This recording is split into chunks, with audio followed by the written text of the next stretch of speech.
Hey everyone! Tonight we're plunging into a story that's equal parts myth, mystery, and maybe forgotten history. We're talking about a city that supposedly glittered with gold, buzzed with technology, and then, one day, vanished without a trace. Atlantis. Before we dive too deep, take a second to like the video and subscribe, only if you genuinely enjoy these deep dives into the strange and mysterious corners of history. And hey, let me know in the comments where you're watching from and what time it is there. I love seeing where these stories find their way to. Now, dim the lights, maybe put on some ambient ocean sounds and settle in. This one goes way deeper than you think. Let's begin not with maps or monuments, but with a whisper. A whisper from over 2,000 years ago, tucked inside one of Plato's lesser-known dialogues. Not a war cry or a royal decree, but a casually mention, almost like a side quest in a much bigger philosophical argument. Picture it.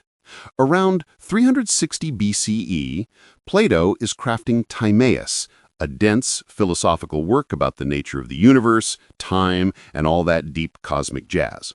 But right in the middle, he casually drops this bombshell.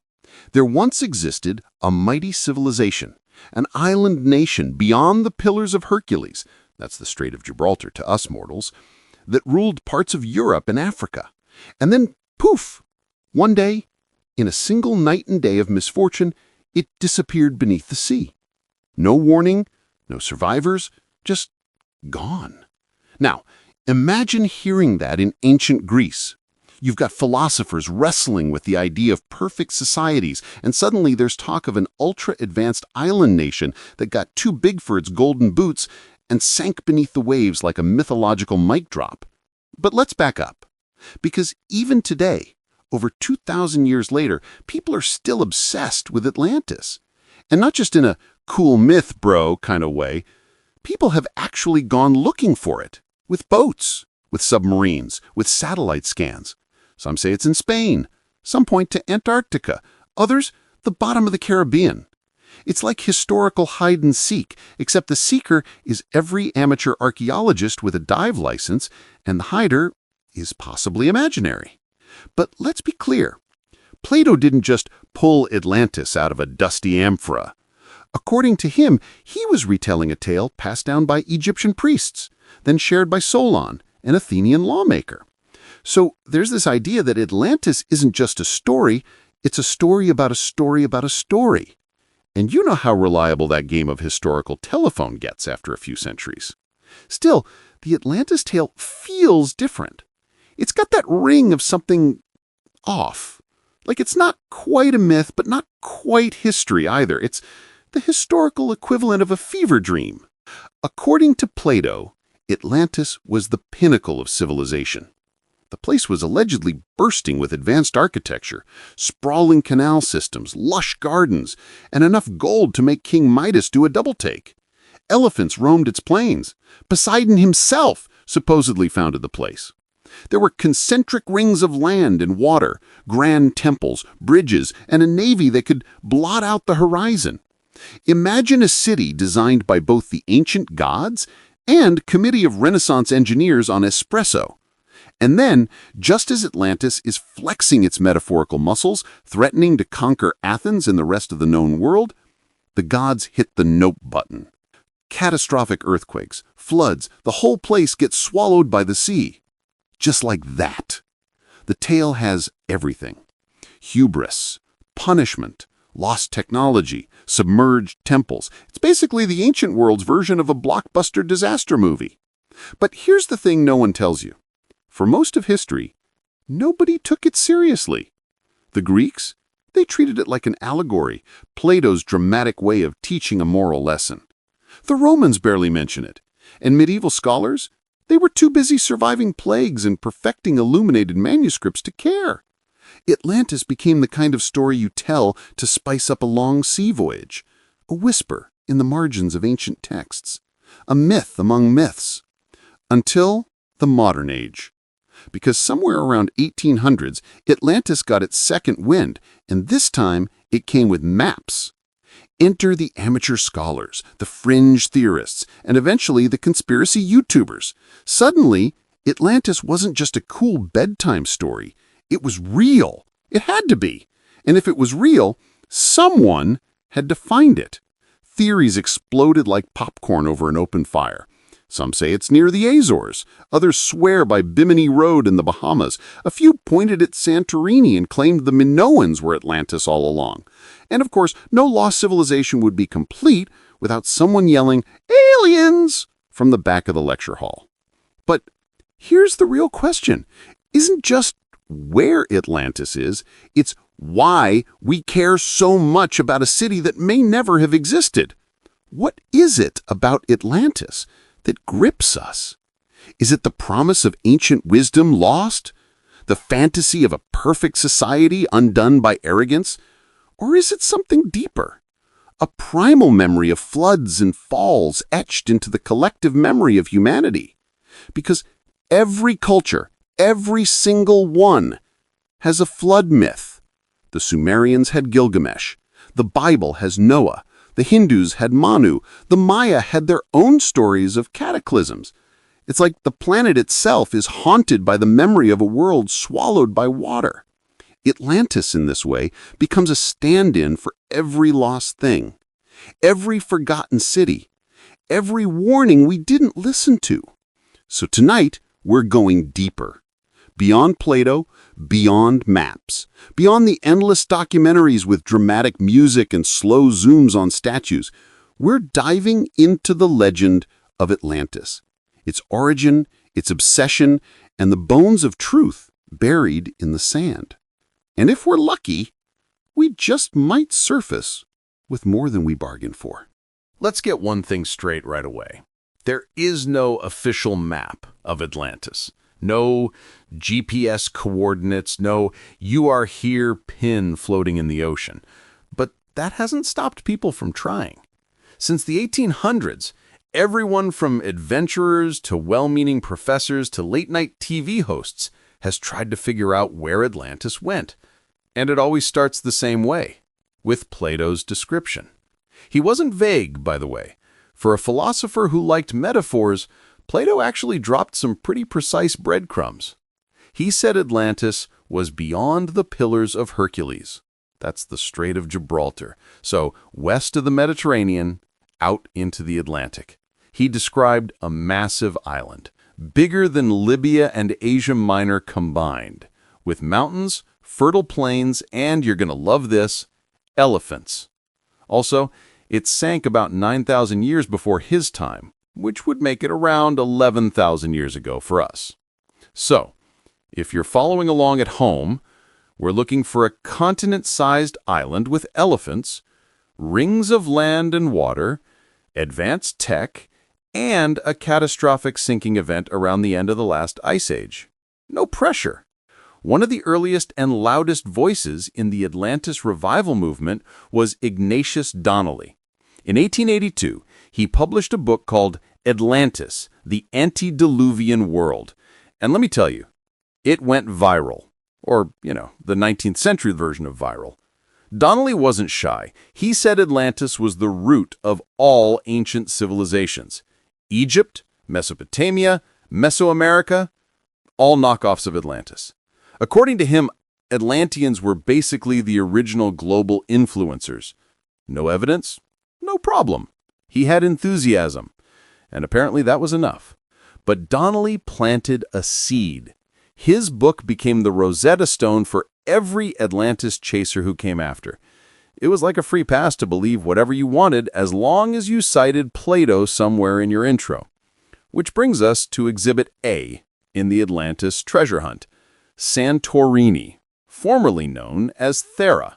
This is the one theory that actually makes a lot of sense, which is suspicious all by itself. Around 1600 BCE, a volcanic eruption basically nuked the Minoan settlement on Thera. We're talking one of the biggest volcanic explosions in recorded history. It triggered tsunamis, darkened skies, and helped kneecap the Minoan civilization on nearby Crete. The Minoans were no joke, Advanced plumbing, multi-story buildings, vibrant art, and some of the most confusing scripts ever chiseled into clay. They were thriving, until they weren't. So here's the pitch. What if Plato wasn't talking about a literal Atlantis across the Atlantic, but instead was mythologizing a real civilization right in his backyard, one that had cities, fleets, and a sudden watery death? Sounds good, right? Well, there's a catch. Several, actually. First, the timeline. The Minoan collapse happened about 1,200 years before Plato, not 9,000. That's a pretty big math error even for ancient Greece.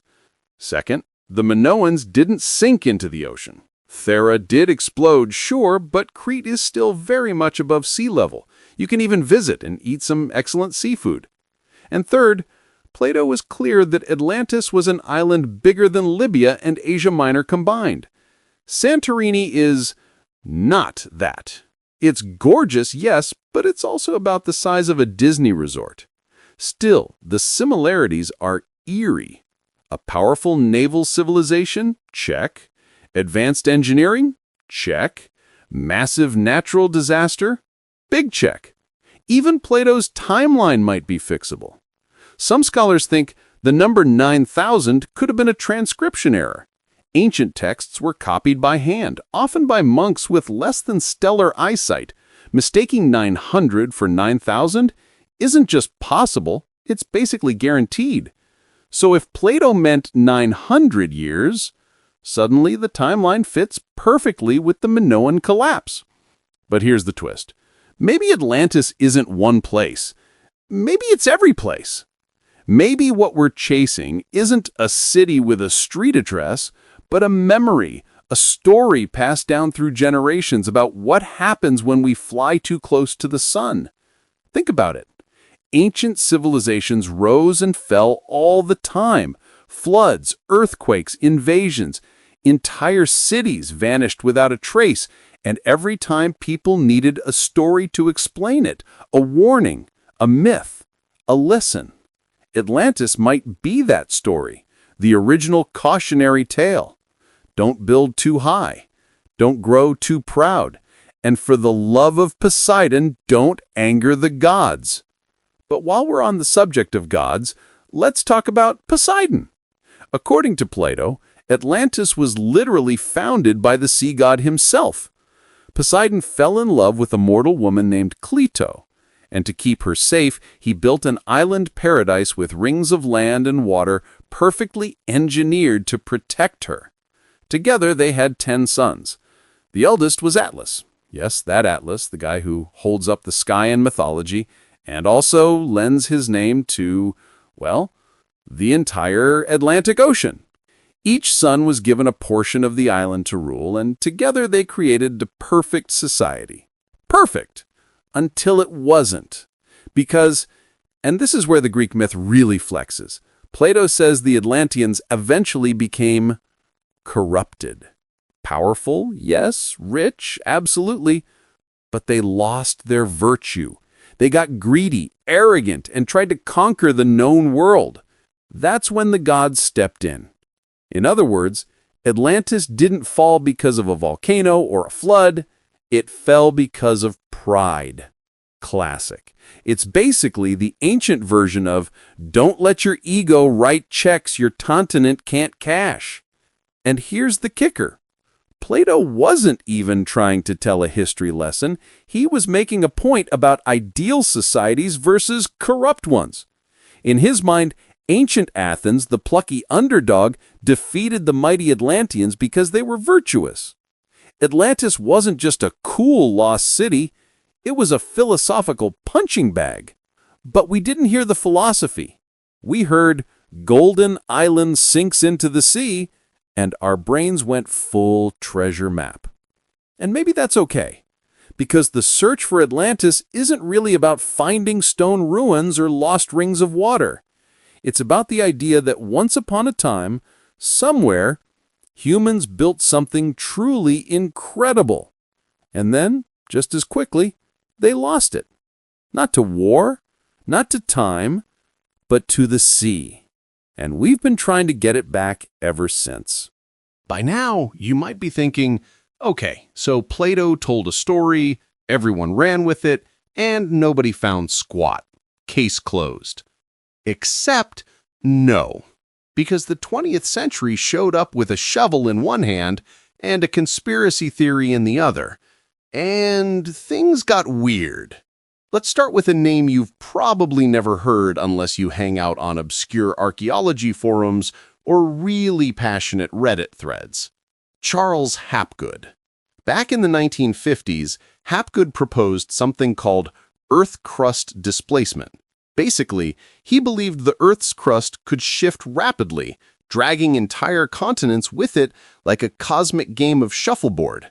Now, if you're already picturing Atlantis sliding from the middle of the Atlantic down to Antarctica like a geological banana peel, you were exactly where Hapgood wanted you. He believed Atlantis might have been in Antarctica before the continent froze over. Warm, fertile, peaceful, until the crust slipped and the whole city got express-mailed into a frozen wasteland. And as far-fetched as that sounds, guess who thought it was a great idea? Albert Einstein. No joke. Einstein wrote the foreword to Hapgood's book.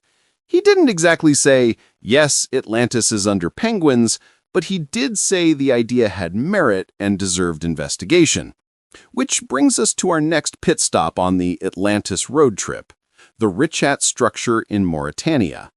Also known as the Eye of the Sahara, it's this massive, perfectly round series of concentric rings in the middle of the desert. Seen from space, it looks like a geological bullseye. Now, take a deep breath. Rings of land and water? Check. Mountains to the north? Check. Floodplain nearby? Check. Suddenly, the Eye of the Sahara starts looking a lot like Plato's sketch. The catch? It's in the middle of a desert. But Atlantis was supposed to be lush and coastal, right? Well, here's the kicker. Thousands of years ago, the Sahara wasn't a desert. It was a green, fertile landscape full of lakes and rivers. The so-called Green Sahara era ended just around the time Plato says Atlantis would have sunk. Coincidence? Maybe, but internet sleuths don't believe in coincidences. Videos popped up, threads exploded, amateur researchers pointed to erosion marks, ancient riverbeds, and local legends about a city swallowed by water. The Richat structure became Atlantis's new zip code, at least for a while. But no ruins have been found. No pillars, no temples, no golden statues, just rocks. Beautiful rocks, yes, but still just rocks. Which leads to an important question. What are we actually looking for? Because here's the thing about lost cities. They're not always buried treasure chests waiting to be found. Sometimes they're pieces, fragments, half a pot here, a crumbled wall there. But when it comes to Atlantis, people expect everything. An entire city, preserved like Pompeii, with elephant bones, golden bridges, and a welcome sign that says, "Congratulations, you found it." But that's not how time works. Time, especially ocean time, eats everything. Salt, pressure, erosion, it's the world's most aggressive cleaning crew. Leave a city under the sea for 10,000 years, and you're lucky if there's even a corner of a wall left. And that's assuming it actually sank. Which brings us to another theory, and it's got a special kind of chaotic energy. What if Atlantis never sank at all? What if it became something else? Some say it turned into ancient Egypt, that survivors of Atlantis fled there, bringing their knowledge of architecture, astronomy, and pyramid making with them, the whole Atlantean refugees founded civilization idea. Others point to Mesoamerica. The Maya and Aztecs built massive cities, understood astronomy, and carved calendars more accurate than most people's birthdays. Could they be distant echoes of an older sunken culture? Is this the moment where we whisper, ancient aliens? Not yet. Hold that thought, because the next stop on our Atlantis roller coaster is, of course, Nazi Germany. Yeah, they got involved. During World War II, the Nazis weren't just invading countries, they were also hunting for mythical origins. The SS even had a department called the Honornerbe, dedicated to researching ancient civilizations. They believed Atlantis might have been the ancestral homeland of the Aryan race. That's right, they wanted to find Atlantis to prove they were descended from superhumans. So they sent expeditions to Tibet, to Antarctica, to the Canary Islands, all trying to trace the lost civilization that would justify their twisted ideology. Spoiler? They didn't find it. But it shows just how deep the Atlantis obsession runs. It's not just history, it's identity, belief, hope. Because buried under all the theories, there's this unspoken desire that Atlantis was real, that once, long ago, humans achieved greatness, true greatness, and it was all lost. And maybe, just maybe, we could get it back. But if we're going to be honest, Atlantis isn't the only civilization that went missing. There's Dwarka, the sunken city in India, once thought to be pure legend until underwater ruins were actually found off the coast of Gujarat. Temples, walls, roads, all beneath the waves. There's Yonaguni, off the coast of Japan. Huge stone structures, stairs, terraces, carved into the seabed. Some say it's a natural formation. Others insist it's man-made and very old.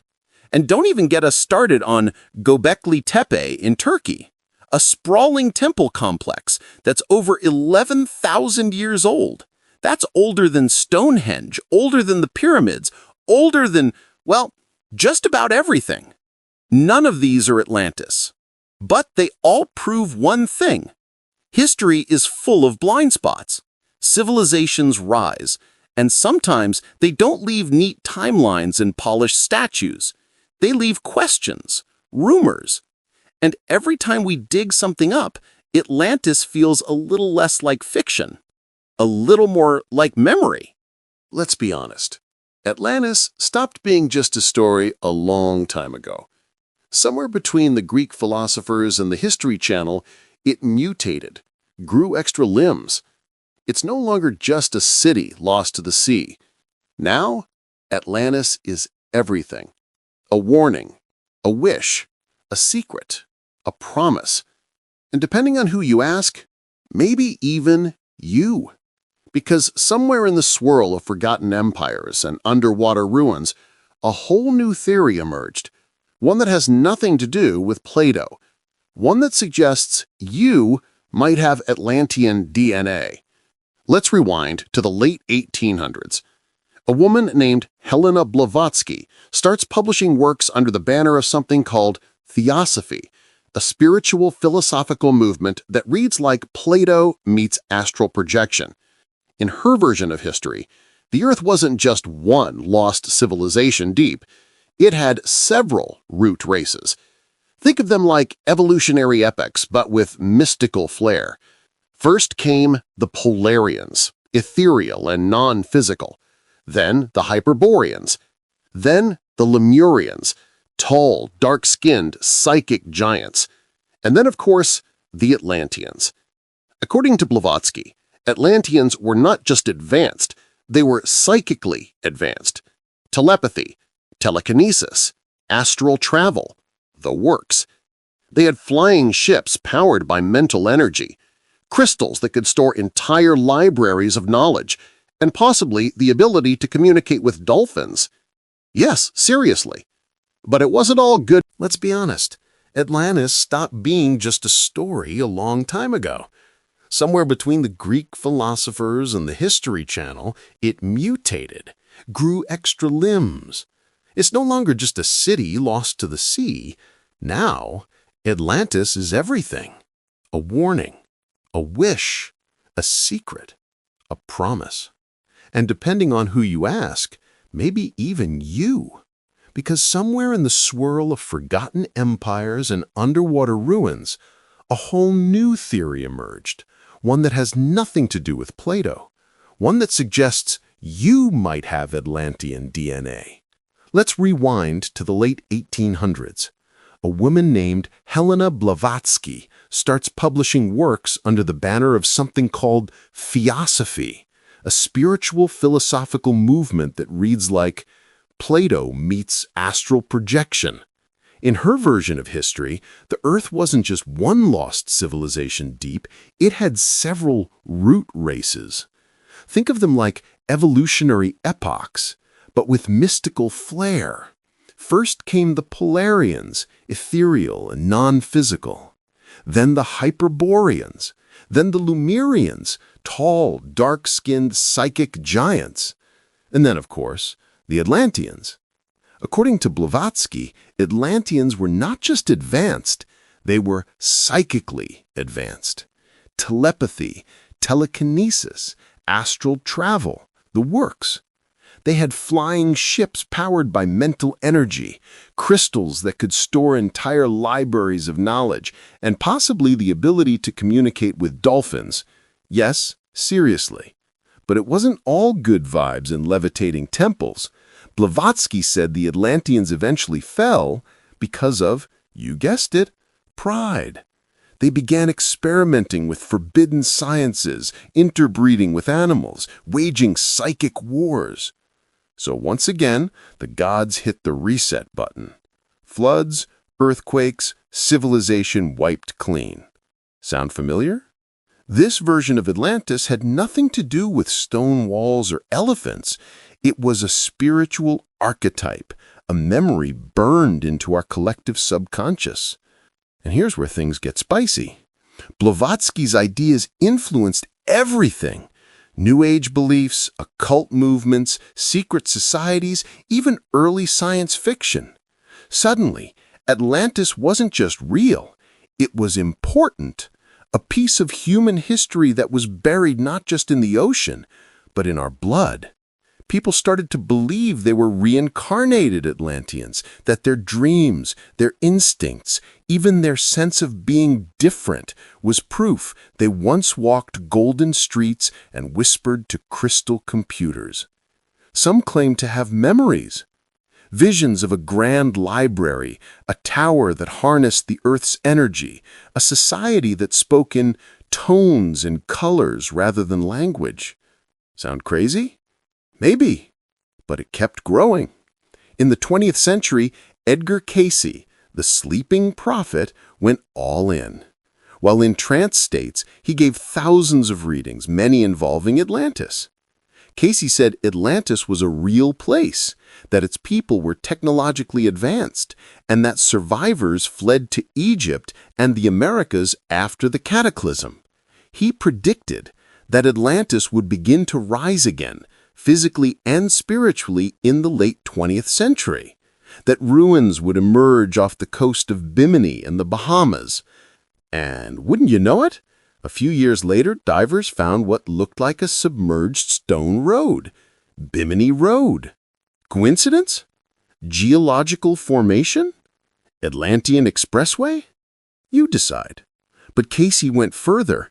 He said many people alive today were reincarnated Atlanteans, returning in this era to rebuild what was lost.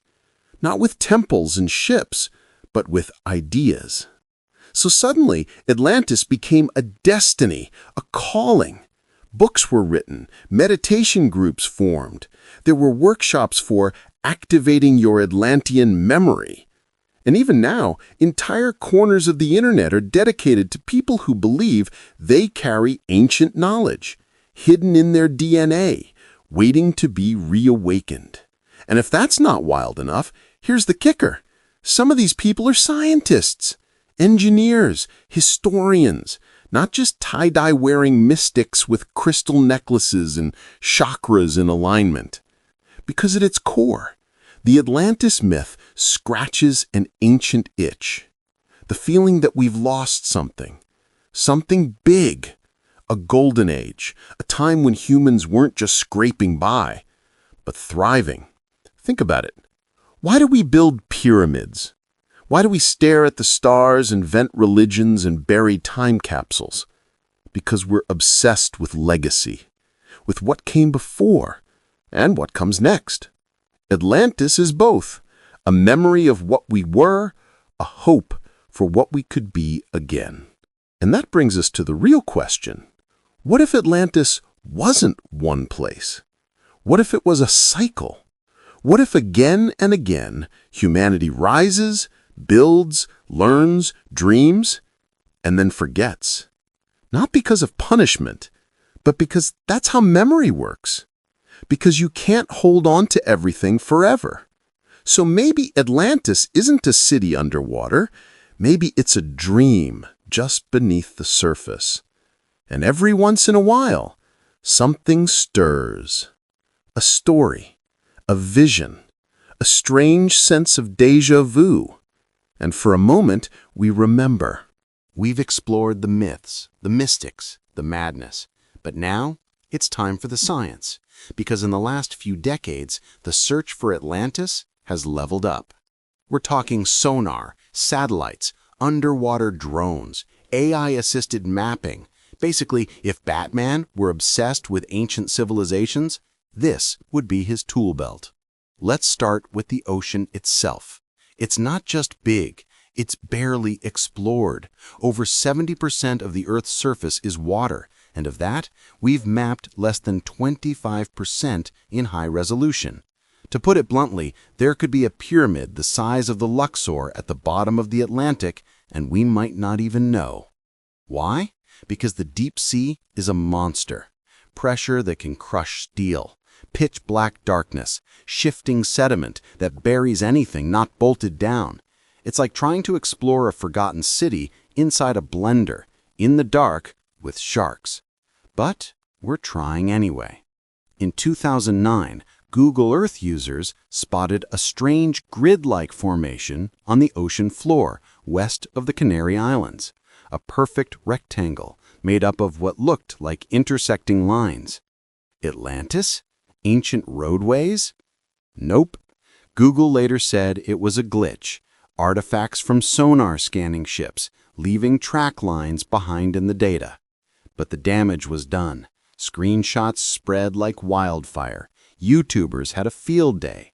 Atlantis had entered the digital age. And yet, real discoveries have happened, quietly, out of the spotlight. Marine archaeologists have uncovered submerged cities off the coasts of India, Greece, Egypt, and Japan. Some go back thousands of years, dating to when sea levels were much lower. In the Black Sea, researchers found ancient shorelines 100 meters beneath the surface, complete with what appeared to be the remains of villages.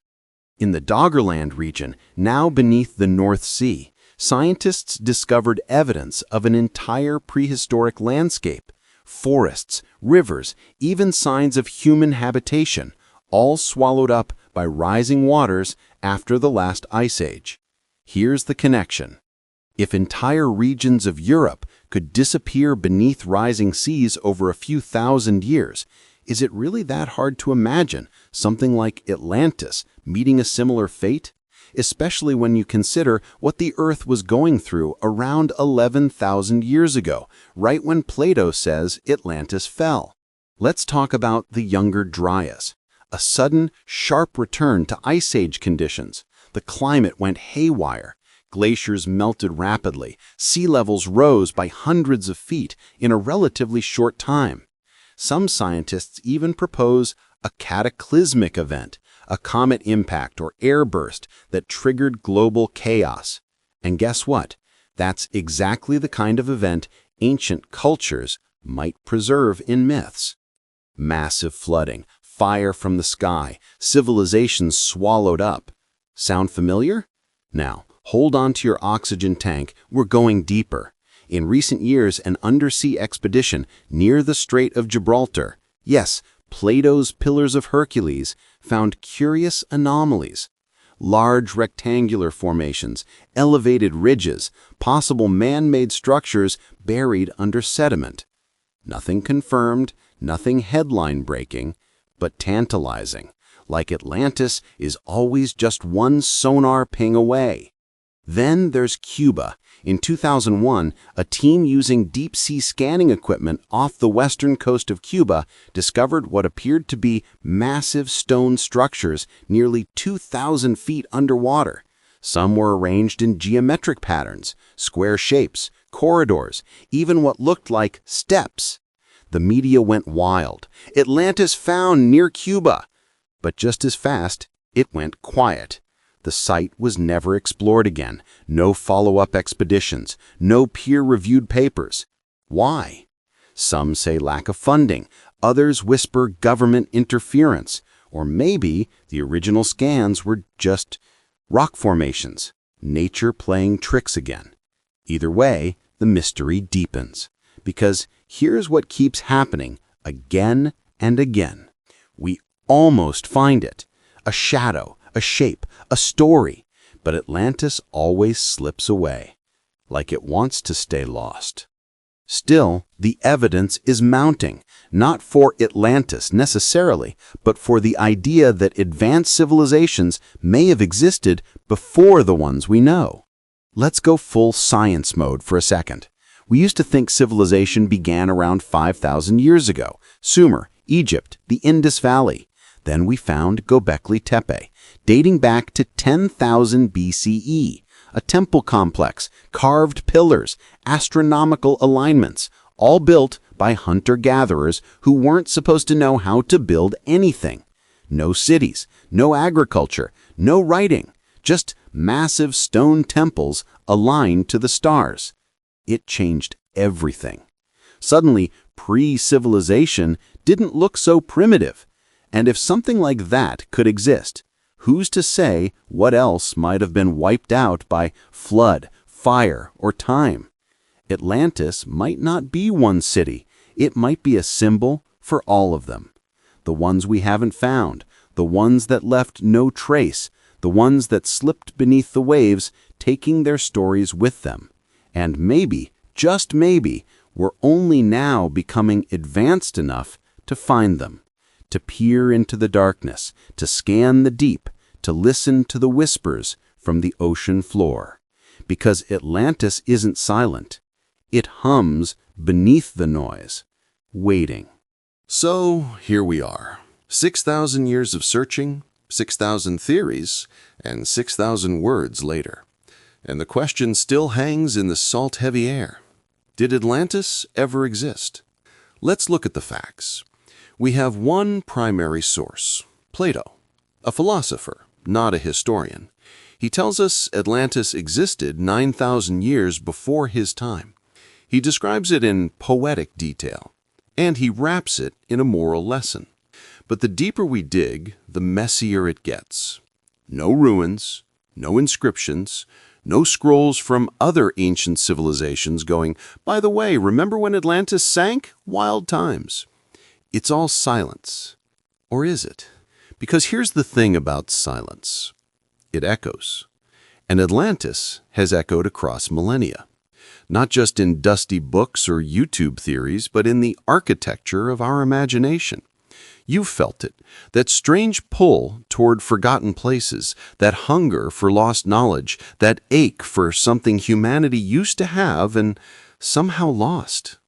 Atlantis isn't just a story, it's a pattern. And patterns matter. Think about how often this myth repeats. A golden age, an advanced society, a fall, a flood. From the Epic of Gilgamesh to Noah's Ark to the sinking of Lemuria and Mu to entire cities buried in volcanic ash, civilizations rise, reach for the sky, and then vanish. Why do we keep telling the same story? Because on some level, we know it's true. Not the names, not the temples, but the cycle. Every age thinks it's the pinnacle. Every culture believes it's immune. And every time nature reminds us, nothing lasts forever. So maybe the question isn't, did Atlantis exist? Maybe it's, why do we need it to? Because Atlantis is more than a lost city. It's a reflection of us. A civilization that soared too high, that lost its way, that got too clever, too proud, too fast, and paid the price. It's the cautionary tale etched into the collective unconscious. It's the ghost of our future, dressed in the robes of our past. But let's not end in tragedy. Let's flip the narrative. What if Atlantis isn't a warning at all, but an invitation? What if it's not just about what we lost, but what we could build again? Let's go back to those descriptions. A civilization that mastered engineering, astronomy, agriculture, a society built on harmony, at least in its early days, a place where nature and technology coexisted. What if that wasn't fiction? What if it was a blueprint? Every generation has its own Atlantis, a vision of a better world just out of reach. It's the reason we look to the stars, why we build cities in deserts, why we scan the ocean floor hoping for a whisper of what once was. Atlantis gives us a target, not to recover, but to recreate. Because deep down, we don't really want to find the ruins. We want to build the next Atlantis, one that doesn't fall, one that remembers, one that learns from the myths that came before. And maybe, just maybe, that's the point. Plato wasn't writing a history book. He was writing a challenge. Can we imagine a civilization that achieves greatness and keeps its soul? One that harnesses power without forgetting wisdom? That builds towers without forgetting the roots beneath them? Because that's the real secret. Atlantis doesn't lie beneath the waves. It lies beneath the surface of us. In our instincts, in our stories, in the part of us that remembers not the facts, but the feeling. That once, long ago, something beautiful stood here, and it can again. So the next time someone says Atlantis is just a myth, smile, because they're right and they're wrong. Atlantis is a myth, but myths are mirrors. And this one reflects something we've been trying to remember for a very long time. Not just what was lost, but what still might be found.